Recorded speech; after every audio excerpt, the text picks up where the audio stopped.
Assalamualaikum warahmatullahi wabarakatuh. Innal hamdalillah nahmaduhu wa nasta'inuhu wa nastaghfiruhu wa nastahdihi wa na'udzu billahi min shururi anfusina wa min sayyiati a'malina. May yahdihillahu fala mudilla lahu wa may yudlilhu fala hadiya lahu. Asyhadu an la ilaha illallah wahdahu la syarika lahu wa asyhadu anna Muhammadan abduhu wa rasuluh. Allahumma shalli ala Muhammad wa ala ali Muhammad. Hadirin jamaah Masjid Jami Al-Bassam yang mudah-mudahan dirahmati Allah Subhanahu wa taala. Alhamdulillah, pada hari ini kita masih diberi kesempatan oleh Allah Subhanahu wa taala untuk melaksanakan sholat zuhur dengan berjamaah, kemudian dilanjutkan dengan ta'lim rutin kita, ta'lim ba'da zuhur. Semoga Allah Subhanahu wa taala selalu memberikan kepada kita kesehatan, kemudahan dan keistiqomahan dalam menjalankan ibadah kepada Allah Subhanahu wa taala. Hadirin rahimakumullah. Alhamdulillah, kita sudah masuk ke bab yang baru ya. Sebelumnya sudah dibahas tentang bab ijra' ahkamin nas 'ala dhahir. Bab kita sudah masuk ke pembahasan tentang menghukumi seseorang berdasarkan zahirnya. Zahir itu apa? Yang nampak, yang kelihatan, ya. Ala zahir wasarairihim ilallah ta'ala. Sedangkan batinnya yang tidak nampak, yang tidak terlihat, itu Allah yang maha, yang maha tahu, Allah yang menghukuminya. Nah, dari susunan hadis Riyadhus Shalihin kita sudah masuk hadis yang ke-393. Qala al-mu'allif rahimahullahu ta'ala wa nafa'ana bi ulumihi amin ya Allah ya rabbal alamin. Kita lanjutkan hadis bab ini. Wa an Usamah ibn Zaid radhiyallahu anhu qala ba'athana Rasulullah sallallahu alaihi wasallam ila al-Quraqah min Juhaynah fasabbahna al-qauma ala miyahihim wa lahiqtu ana wa rajulun min al-ansar rajulan minhum falamma washinahu qala la ilaha illallah fakaffa anhu al-ansari wa ta'antuhu bi rumhi hatta qataltuhu. Falamma qadimna al-madinata balagha dhalika an-nabiy sallallahu alaihi wasallam faqala li ya Usamatu aqtaltahu ba'da ma qala la ilaha illallah. Qultu ya Rasulullah inna ma kana muta'awwidzan. Faqala aqtaltahu ba'da ma qala la ilaha illallah.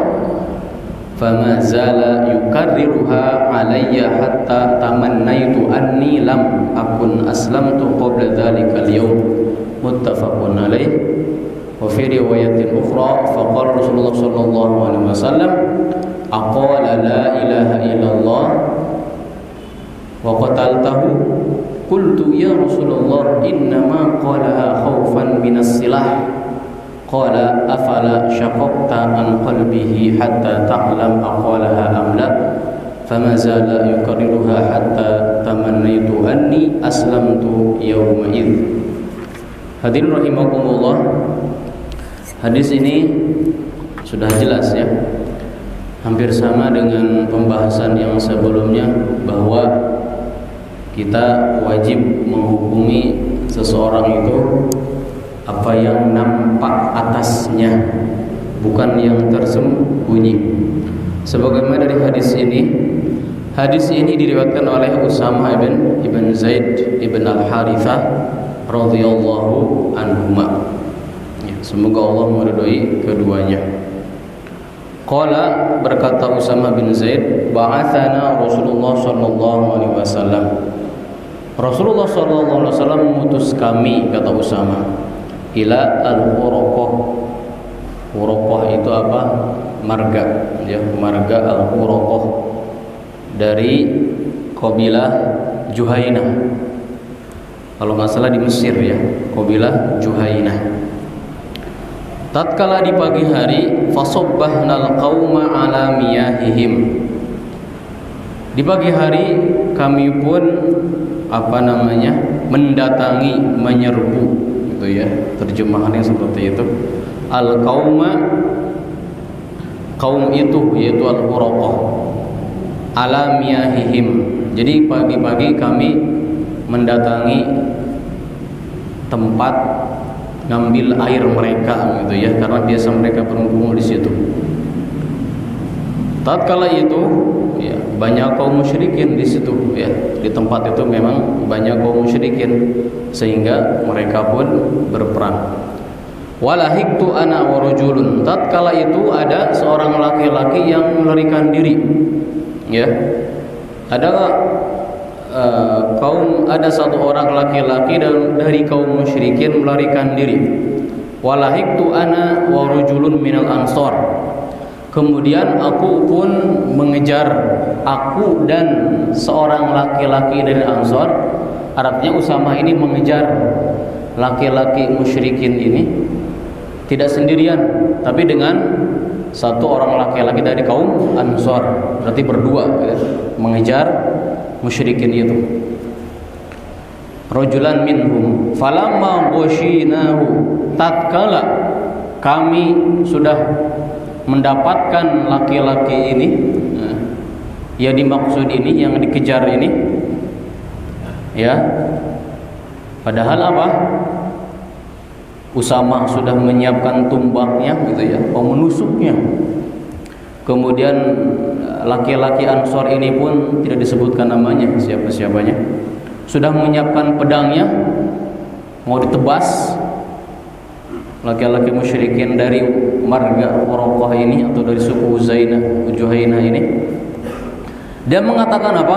La ilaha illallah. Mengatakan apa? La ilaha illallah. Artinya apa? Dia masuk Islam. Menurut zahirnya masuk Islam, gitu ya, masuk Islam. Bagaimana dan apa yang dilakukan oleh Usamah bin Zaid dan juga laki-laki Ansor itu? Fakaffa anhul ansori. Laki-laki yang di Ansor itu menahan, ya, tidak membunuhnya, tidak membunuhnya. Pedangnya diturunkan lagi. Sedangkan Usamah wa ta'antuhu birumhi, akan tetapi aku menusuknya dengan tumbakku, kata Usamah bin Zaid, hatta qataltuhu, sehingga aku membunuhnya. Nah, intinya apa? Jadi Usamah bin Zaid membunuhnya, sedangkan tadi laki-laki Ansor tidak membunuhnya. Kata Utsaimin di sini, laki-laki Ansor ini lebih faqih, lebih faham daripada Usamah bin Zaid perihal masalah ini. Falamma qadimna ilal Madinah. Tatkala kami datang, ya, pulang ke Madinah, balagha dzalika Nabi sallallahu alaihi wasallam, maka berita itu datang kepada Rasulullah sallallahu alaihi wasallam. Para ulama beda pendapat siapa yang mengabarkannya. Ada sahabat lain yang mengabarkannya, ada lagi yang mengatakan Usamah sendiri yang mengabarkan Rasulullah sallallahu alaihi wasallam bahwa ia telah membunuh seorang musyrikin yang sudah mengucapkan la ilaha illallah. Nah, itu ya. Faqala li, maka Rasulullah SAW bersabda kepadaku, ya Usamatu, aqtaltahu ba'da ma qala la ilaha illallah. Wahai Usamah, apakah engkau membunuh seseorang yang sudah melafalkan yang sudah mengucapkan la ilaha illallah, gitu ya, fama zala yukarriruha. Terus Rasulullah SAW menanyakan seperti itu, ya. Ada rasa marah, gitu ya, Rasulullah SAW kepada Usamah. Hatta tamannaitu afan. Qultu ya Rasulullah, innama kana muta'awwidzan. Wahai Rasulullah, ini ijtihad dari Usamah, ya. Sesungguhnya dia itu mengatakan la ilaha illallah hanya meminta perlindungan saja, mengelak saja, supaya apa? Supaya tidak dibunuh, gitu ya. Ya Rasulullah, innama kana muta'awwidzan. Dalam riwayat yang lain tadi, ya Rasulullah, innama qala khaufan minas silah. Wahai Rasulullah, sungguhnya dia itu mengatakan la ilaha illallah karena apa? Karena takut oleh senjata, gitu ya. Karena sudah nyawanya sudah di ujung tombak, tapi aslinya dibunuh lagi, gitu ya. Kemudian dia mengucapkan la ilaha illallah, kemudian dibunuh, gitu ya. Kemudian apa kata Rasulullah SAW? Aqataltahu ba'da ma qala la ilaha illallah. Terus Rasulullah SAW mengulang-ulangi pertanyaan itu, ya.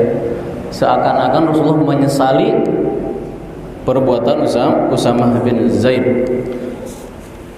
Terus dalam riwayat yang lain, afala syaqaqta an qalbihi hatta ta'lama aqalaha amla.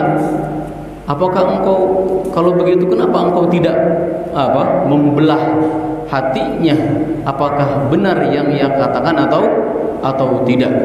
Fama zala yukarriru asyaqaqta qalbaha ya Usamah, asyaqaqta qalbahu ya Usamah. Terus ditulang-ulang, gitu ya, ada penyesalan. Hatta tamaitu anni lam akun aslamtu qabla dzalik. Sehingga aku berharap bahwasanya aku ini waktu itu belum masuk Islam. Bukan mengharapkan dia kembali kepada kekafiran, bukan. Artinya ketika membunuh ia bukan Islam dan ia masuk Islam setelah kejadian ini, gitu ya, mengharapkannya begitu. Karena apa? Karena dia keislaman dia merasa ternoda, ya. Keislaman dia merasa ternoda, seolah-olah ia membunuh orang Islam. Ia membunuh sahabatnya sendiri. Ia membunuh orang yang sudah mengatakan la ilaha illallah.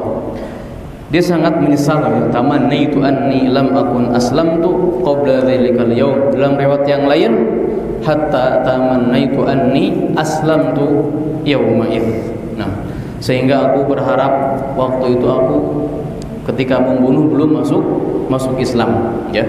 Karena setelah Islam, ya, yajubu ma qablahu. Ketika dia telah membunuh dan masuk Islam, insyaallah Allah akan mengampuni dan menghapus segala dosanya. Hadirin rahimakumullah. Minimalnya ada 3 poin penting dalam hadis ini yang bisa kita petik, bahwasanya sahabat itu terkadang salah atau lupa. Karena yang namanya manusia, sahabat juga sama, tidak dimaksum. Yang dimaksum hanya siapa? Hanya para nabi dan rasul. Para sahabat pun sama, tidak dimaksum, ya. 6. Kemudian juga faidah yang kedua adalah keutamaannya la ilaha illallah. La ilaha illallah merupakan kuncinya kita masuk surga, sebagaimana sabda Rasulullah SAW, annahu man qala la ilaha illallah fi man kana akhiru kalamihi minad dunya la ilaha illallah dakhala jannah. Siapa saja yang mengatakan la ilaha illallah di akhir hayatnya, maka jaminannya apa? Surga, gitu ya. Itu banyak sekali para ulama mengumpulkan hadis tentang keutamaan la ilaha illallah. Bahkan orang yang tak pernah sholat, yang tak pernah zakat, yang tak pernah haji, sebelumnya kafir, kemudian mengatakan la ilaha illallah, kemudian dibunuh. Yang penting apa? Dia mengatakan syahadatnya ini dengan ikhlas, maka insyaallah dakhalal jannah, gitu ya. Dalam hadis yang lain, dalam Musnad Ahmad bin Hanbal, ya, Rasulullah SAW bersabda, meriwayatkan menghikayatkan Nabi Nuh alaihissalam mengatakan kepada anaknya, "Ya ibni, la amuruka bila ilaha illallah." Wahai ibni, katakanlah la ilaha illallah.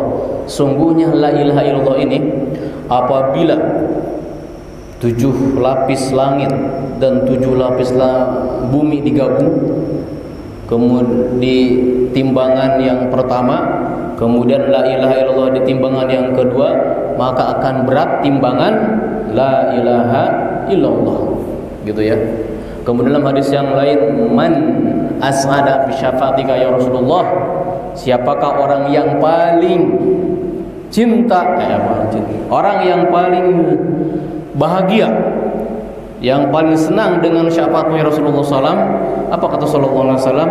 Man qala la ilaha illallah khalisan min qalbik. Orang yang paling senang, orang yang paling bahagia nanti di yaumil qiyamah adalah orang yang mengatakan la ilaha illallah, dengan mengatakan la ilaha illallah ya, sedangkan dia ikhlas dari hatinya, maka berhak syafaat Rasulullah sallallahu alaihi wasallam.